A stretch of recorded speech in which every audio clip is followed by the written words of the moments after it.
നമസ്കാരം, welcome to my channel. അപ്പോൾ ഇന്ന് ജാക്കറ്റ് കുർത്തിയുടെ ജാക്കറ്റിൻ്റെ സ്റ്റിച്ചിങ്ങാണ്, കട്ടിങ്ങും സ്റ്റിച്ചിങ്ങുമാണ് കാണിക്കുന്നത്. അതിൻ്റെ ഇന്നറിൻ്റെ സ്റ്റിച്ചിങ് ഞാൻ വീഡിയോ ഇട്ടിരുന്നു.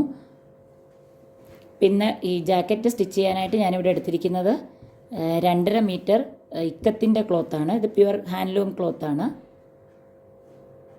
3/4 സ്ലീവൊക്കെ വെച്ച് സ്റ്റിച്ച് ചെയ്യാനാണെങ്കിൽ ഒരു 3 മീറ്റർ ക്ലോത്ത് ആവശ്യമാണ്. എൻ്റെ കയ്യിലിപ്പോൾ 2.5 മീറ്ററേ അവൈലബിൾ ആയിട്ടുള്ളൂ. അപ്പോൾ ഇതുപയോഗിച്ച് നമുക്ക് ആ ജാക്കറ്റ് സ്റ്റിച്ച് ചെയ്യുന്നത് എങ്ങനെയാണെന്ന് നോക്കാം. ആദ്യമേ ജാക്കറ്റിൻ്റെ ബാക്ക് പാർട്ടാണ് കട്ട് ചെയ്യാൻ ഉദ്ദേശിക്കുന്നത്. അതിനുവേണ്ടി ഞാനിവിടെ ക്ലോത്തിനെ 2ആയിട്ട് മടക്കിയെടുത്തിട്ടുണ്ട്. ഇവിടെ 2ആയിട്ട് മടക്കിയെടുത്ത ക്ലോത്താണിത്. ഇവിടെ താഴെ നിന്നും മുകളിലേക്ക് ഞാൻ ലെങ്ത് മാർക്ക് ചെയ്യുകയാണ്. ഞാനിവിടെ കുർത്തിയുടെ ലെങ്തിനെക്കാട്ടിലും 1.5 ഇഞ്ച് കൂടെ ലെങ്ത് ജാക്കറ്റിന് കൂടുതലാണ് എടുക്കുന്നത്. കുർത്തിക്ക് ഞാൻ 43 ഇഞ്ചാണ് ലെങ്ത് കൊടുത്തിരിക്കുന്നത്. ഇവിടെ 44.5 ഇഞ്ചാണ് ജാക്കറ്റിന് ലെങ്ത് ആവശ്യം.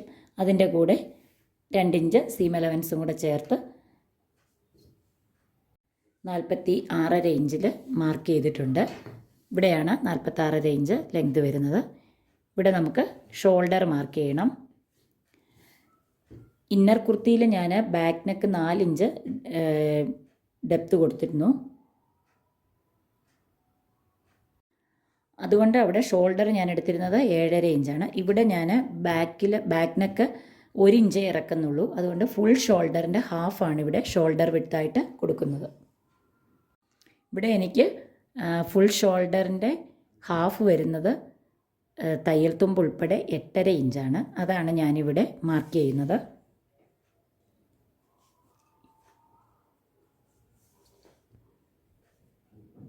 ഹാഫ് ഇഞ്ച് ഷോൾഡർ സ്ലോപ്പ് ചെയ്യുന്നു. ഇവിടെ നിന്നും താഴോട്ട് ഞാൻ ആം ഹോള് 8 ഇഞ്ചിൽ മാർക്ക് ചെയ്യുന്നു. ഇതൊരു ലൈനാക്കി എടുക്കുക.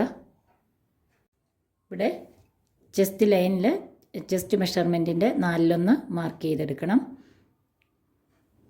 എനിക്കിവിടെ തയ്യൽ തുമ്പ് ഉൾപ്പെടെ 12.5 ഇഞ്ചാണ് ചെസ്റ്റ് മെഷർമെൻറ്റ് വരുന്നത്. ഇത് ഈ ലൈനിൽ മാർക്ക് ചെയ്യുന്നു. ജാക്കറ്റ് കുറച്ച് ലൂസായിട്ടാണ് ഇടുന്നത്. ഇവിടെ നിന്നും താഴോട്ട് 15 ഇഞ്ചിൽ വേസ്റ്റ് മാർക്ക് ചെയ്യുക. വേസ്റ്റ് മെഷർമെൻറ്റ് ഇവിടെ എനിക്ക് 11.5 ഇഞ്ചാണ് തയ്യൽ തുമ്പ് ഉൾപ്പെടെ വരുന്നത്. ഇവിടെ നിന്നും ജസ്റ്റ് വേസ്റ്റും കൂടെ ജോയിൻ ചെയ്തെടുക്കുന്നു. അതിനുശേഷം ഇത് ജാക്കറ്റ് ഒരു എ ലൈൻ ഷേപ്പിലാണ് കട്ട് ചെയ്യുന്നത്. സൈഡ് സ്ലിറ്റ് ഇല്ലാതെയാണ്. ഇവിടെ വേസ്റ്റ് മാർക്ക് ചെയ്ത പോയിന്റിൽ നിന്നും താഴെ വരേക്കും ഒരു എ ലൈൻ ഷേപ്പിൽ വരച്ചെടുക്കുക. ഇവിടെ നിന്നും ഇതേപോലെ ഒരു എ ലൈൻ ഷേപ്പിൽ വരച്ചെടുത്തു. താഴെ ഇവിടെ നിന്നും മുകളിലേക്ക് ഞാനൊരു 1.5 ഇഞ്ചിൽ ഒരു മാർക്കിംഗ് ചെയ്തിട്ടുണ്ട്. ഇതേപോലെ ഒരു കർവ് ഷേപ്പിൽ വരച്ചെടുക്കുക. സൈഡ് തൂങ്ങി വരാതിരിക്കാൻ വേണ്ടിയിട്ടാണ് ഇങ്ങനെ ചെറിയ രീതിയിൽ ഒരു കർവ് മുകളിലേക്ക് കൊടുക്കുന്നത്. ഇനി നമുക്ക് ആം ഹോൾ വരയ്ക്കാം. ബാക്ക് ആം ഹോളാണ് 1.5 ഇഞ്ച് മാർക്ക് ചെയ്ത്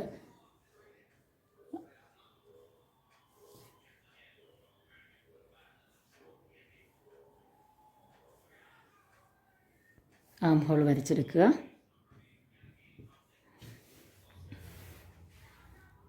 അതേപോലെ ഇവിടെ ഞാൻ ബാക്ക് നെക്ക് വിട്ടായിട്ട് കൊടുക്കുന്നത് 3 ഇഞ്ചാണ്. നെക്കിന് ഇറക്കം 1.5 ഇഞ്ചാണ് കൊടുക്കുന്നത്.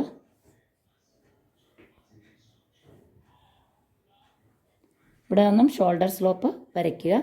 ഷോൾഡർ സ്ലോപ്പും നെക്കും ഞാനിപ്പോൾ കട്ട് ചെയ്യുന്നില്ല. ബാക്കി ഭാഗം കട്ട് ചെയ്തെടുക്കുകയാണ്. ബാക്ക് പാർട്ട് കട്ട് ചെയ്തെടുത്തിട്ടുണ്ട്. ഇനിയും ഇത് യൂസ് ചെയ്ത് നമുക്ക് ഫ്രണ്ട് പാർട്ട് കട്ട് ചെയ്യാം. ബാക്ക് പാർട്ട് കട്ട് ചെയ്തെടുത്തതിന് ശേഷം ക്ലോത്ത് ഞാൻ ഇതേപോലെ ഇട്ടിട്ടുണ്ട്. ഇവിടെ ഓപ്പൺ വശമാണ്. ഇതാണ് കട്ട് ചെയ്തെടുത്തിരിക്കുന്ന ബാക്ക് പാർട്ട്. ഇവിടെ ഞാൻ ഫോൾഡ് ചെയ്ത വശത്ത് നിന്ന് ഒരു 1 ഇഞ്ച് താഴെ വരേക്ക് ഉള്ളിലേക്ക് ഇങ്ങനെ മാർക്ക് ചെയ്തൊന്ന് മടക്കിയെടുക്കുക. ഇവിടെ ഫ്രണ്ട് പാർട്ടിനായിട്ട് എടുത്തിരിക്കുന്ന ക്ലോത്തിൽ സൈഡ് കറക്റ്റ് ലെവലിൽ ഞാനൊന്ന് മാർക്ക് ചെയ്തെടുത്തിട്ടുണ്ട്. അതിനുശേഷം ഈ ഫോൾഡ് ചെയ്ത് വെച്ചിരിക്കുന്ന 1 ഇഞ്ച് ഉള്ളിലേക്ക് ഫോൾഡ് ചെയ്ത് വെച്ചിരിക്കുന്ന ബാക്ക് പാർട്ട് കറക്റ്റായിട്ട് ഈ ലൈനിൽ വരത്തക്ക രീതിയിൽ സെറ്റ് ചെയ്ത് വെക്കുക. ഇതേപോലെ കറക്റ്റായിട്ട് സെറ്റ് ചെയ്ത് പിൻകുത്തി വെച്ചിട്ടുണ്ട്. അതിനുശേഷം ഇതേ മാർക്കിങ്ങിൽ കൂടെ കട്ട് ചെയ്തെടുക്കുക. ഫ്രണ്ട് ആം ഹോള് 1/2 ഇഞ്ച് ഉള്ളിലേക്ക് മാർക്ക് ചെയ്ത് കട്ട് ചെയ്തെടുക്കണം. അതിനുശേഷം ബാക്ക് പാർട്ടിൻ്റെ നെക്ക് കട്ട് ചെയ്തെടുക്കാം. അതേപോലെ ഷോൾഡർ സ്ലോപ്പും കട്ട് ചെയ്തെടുക്കണം.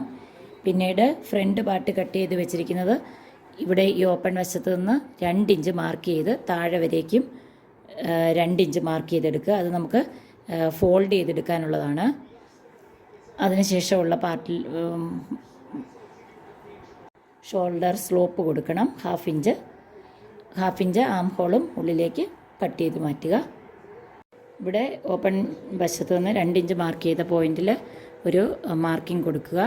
ഇത് നമുക്ക് ഉള്ളിലേക്ക് മടക്കി ഫോൾഡ് ചെയ്ത് ലേസ് കൂടെ സ്റ്റിച്ച് ചെയ്തെടുക്കാനുള്ളതാണ്. അതിനുശേഷം സ്ലീവ് കട്ട് ചെയ്തെടുക്കാം. ബാലൻസ് വന്ന ക്ലോത്തിനെ ഞാൻ 4ആയിട്ട് ഫോൾഡ് ചെയ്തെടുത്തിട്ടുണ്ട്. 2 സ്ലീവിന് വേണ്ടിയിട്ടുള്ളതാണിത്. എനിക്കിവിടെ സ്ലീവിന് ലെങ്തായിട്ട് ആവശ്യം 16 ഇഞ്ചാണ്. തയ്യൽ തുമ്പ് ഉൾപ്പെടെ ഞാൻ 18 ഇഞ്ചിൽ മാർക്ക് ചെയ്ത് വെച്ചു. അതിനുശേഷം മാർക്ക് ചെയ്ത പോയിന്റിൽ നിന്നും 4.5 ഇഞ്ചിൽ ക്യാപ്പ് ഹൈറ്റ് മാർക്ക് ചെയ്യുന്നു. അവിടെ നിന്ന് താഴേക്ക് 8 ഇഞ്ചിൽ മാർക്ക് ചെയ്യുന്നു. അതിനുശേഷം ഇവിടെ നിന്ന് സ്ലീവിൻ്റെ ഷേപ്പ് വരച്ചെടുക്കാം.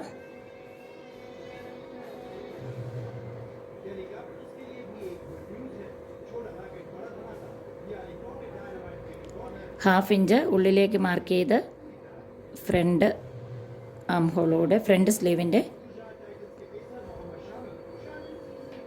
മാർക്കിങ്ങും ചെയ്തെടുക്കാം. ഇതിനുശേഷം ഇവിടെ സ്ലീവ് റൗണ്ട് എൻ്റെ ഹാഫും തയ്യൽ തുമ്പും കൂടെ മാർക്ക് ചെയ്യുക. ഇവിടെ നിന്നും ഇങ്ങോട്ടേക്ക് വരച്ചെടുക്കുക. ഇതിനുശേഷം സ്ലീവ് കട്ട് ചെയ്തെടുക്കാം. ഫ്രണ്ടും ബാക്കും സ്ലീവും അതേപോലെ തന്നെ ബാക്ക് നെക്ക് ഫിനിഷ് ചെയ്യാനുള്ള ക്രോസ് പീസ് ഞാൻ കട്ട് ചെയ്ത് വെച്ചിട്ടുണ്ട്. ഇനി നമുക്ക് ഫ്രണ്ട് പാർട്ടിൽ ഒരു ലേസാണ് ഞാനിവിടെ വെച്ച് കൊടുക്കുന്നത്. അതെങ്ങനെയാണെന്ന് നോക്കാം. ഇതാണ് ഫ്രണ്ട് പാർട്ട്. ഇത് ഫ്രണ്ട് പാർട്ടിൻ്റെ നല്ല വശമാണ്. നല്ല വശത്ത് ഞാൻ മുമ്പ് നമ്മൾ ഇവിടെ 2 ഇഞ്ച് മാർക്ക് ചെയ്തൊരു പോയിൻ്റ് മാർക്ക് ചെയ്തിരുന്നു. അതേപോലെ താഴെ വരേക്കും 2 ഇഞ്ചിൽ ഞാൻ മാർക്കിംഗ് ചെയ്തെടുത്തിട്ടുണ്ട് 2 സൈഡിലും. ഞാനിവിടെ ഒരു ക്രോഷ്യ ലേസാണ് വെച്ച് കൊടുക്കാൻ ഉദ്ദേശിക്കുന്നത്. ഇപ്പോൾ ഇവിടെ വേണമെങ്കിൽ പൈപ്പിങ്ങോ അങ്ങനെ വേറെ എന്തെങ്കിലും ഗോട്ടാപ്പട്ടി ലേസ് അതുപോലെയുള്ള ലേസുകളൊക്കെ നമുക്ക് സ്റ്റിച്ച് ചെയ്തെടുക്കാം. ഇതേപോലെ മാർക്ക് ചെയ്തിരിക്കുന്ന പോയിന്റിൽ ലേസ് ഇതേപോലെ വെച്ചതിന് ശേഷം ഇവിടെ നിന്ന് ഒരു 1/2 ഇഞ്ച് ഉള്ളിലേക്ക് ഇങ്ങനെ മടക്ക് ലേസിൻ്റെ മുകളിലായിട്ട് ഇതേപോലെ സ്റ്റിച്ച് ചെയ്തെടുക്കുക. ഇതേപോലെ സ്റ്റിച്ച് ചെയ്തെടുക്കുക. അതിനുശേഷം ഈ മടക്കി തയ്ച്ച ഭാഗം ഉള്ളിലേക്ക് വെച്ച് മുകളിലൊരു പ്രസ് സ്റ്റിച്ച് ചെയ്തെടുക്കുക. അതേപോലെ ഇത് ഉള്ളിൽ കൂടെ സ്റ്റിച്ച് ചെയ്തെടുക്കുക. ഫ്രണ്ട് പാർട്ടിൻ്റെ സ്റ്റിച്ചിങ് കംപ്ലീറ്റ് ആയിട്ടുണ്ട്. അതിനുശേഷം ബാക്ക് പാർട്ട് എടുക്കുക. ബാക്ക് പാർട്ടിലെ നെക്ക് കട്ട് ചെയ്ത് വെച്ചിട്ടുണ്ട്. സാധാരണ ക്രോസ് പീസ് വെച്ച് സ്റ്റിച്ച് ചെയ്യാറുള്ളത് പോലെ ബാക്ക് പാർട്ടിലെ നെക്ക് ക്രോസ് പീസ് ഉപയോഗിച്ച് സ്റ്റിച്ച് ചെയ്തെടുക്കുക. ബാക്ക് നെക്ക് സ്റ്റിച്ച് ചെയ്തെടുത്തിട്ടുണ്ട്. അതിനുശേഷം ഷോൾഡറുകൾ തമ്മിൽ ജോയിൻ ചെയ്തെടുക്കുക. ഇതേപോലെ ക്രോസ് പീസ് വെച്ചിരിക്കുന്ന ഈ പാർട്ടിലേക്ക് ഇതേപോലെ വെച്ച് കൊടുക്കുക. അതിനുശേഷം ഇവിടെ നിന്ന് ഇങ്ങോട്ടേക്ക് മടക്കി സ്റ്റിച്ച് ചെയ്തെടുക്കുക. ഇതേപോലെ 2 സൈഡിലും ഷോൾഡർ ജോയിൻ ചെയ്തെടുക്കുക. ഇതേപോലെയാണ് കിട്ടുക. ഷോൾഡർ തമ്മിൽ 2 സൈഡിലും ജോയിൻ ചെയ്തെടുത്ത് ബാക്ക് നെക്കും സ്റ്റിച്ച് ചെയ്തെടുത്തു. അതിനുശേഷം സ്ലീവ് അറ്റാച്ച് ചെയ്തെടുക്കണം. ഞാനിവിടെ 2 സ്ലീവിലും ഫ്രണ്ട് പാർട്ടിൽ ചെയ്ത പോലെ ഒരു ലേസ് അറ്റാച്ച് ചെയ്ത് കൊടുത്തിട്ടുണ്ട്. ഇനിയും സ്ലീവ് അറ്റാച്ച് ചെയ്തെടുക്കുക. സ്ലീവ് അറ്റാച്ച് ചെയ്തെടുത്തു. അതിനുശേഷം മെഷർമെൻറ്റിനനുസരിച്ച് മാർക്ക് ചെയ്ത് സൈഡ് സ്റ്റിച്ച് ചെയ്തെടുക്കുക. അതേപോലെ താഴെ വശം മടക്കി തയ്ച്ചെടുക്കണം. ഇതേപോലെ ഉള്ളിലേക്ക് മടക്കി സ്റ്റിച്ച് ചെയ്തെടുക്കുക. ജാക്കറ്റ് സ്റ്റിച്ച് ചെയ്ത് കഴിഞ്ഞു. ഇതേപോലെയാണ് ഫൈനൽ ലുക്ക് വരുന്നത്.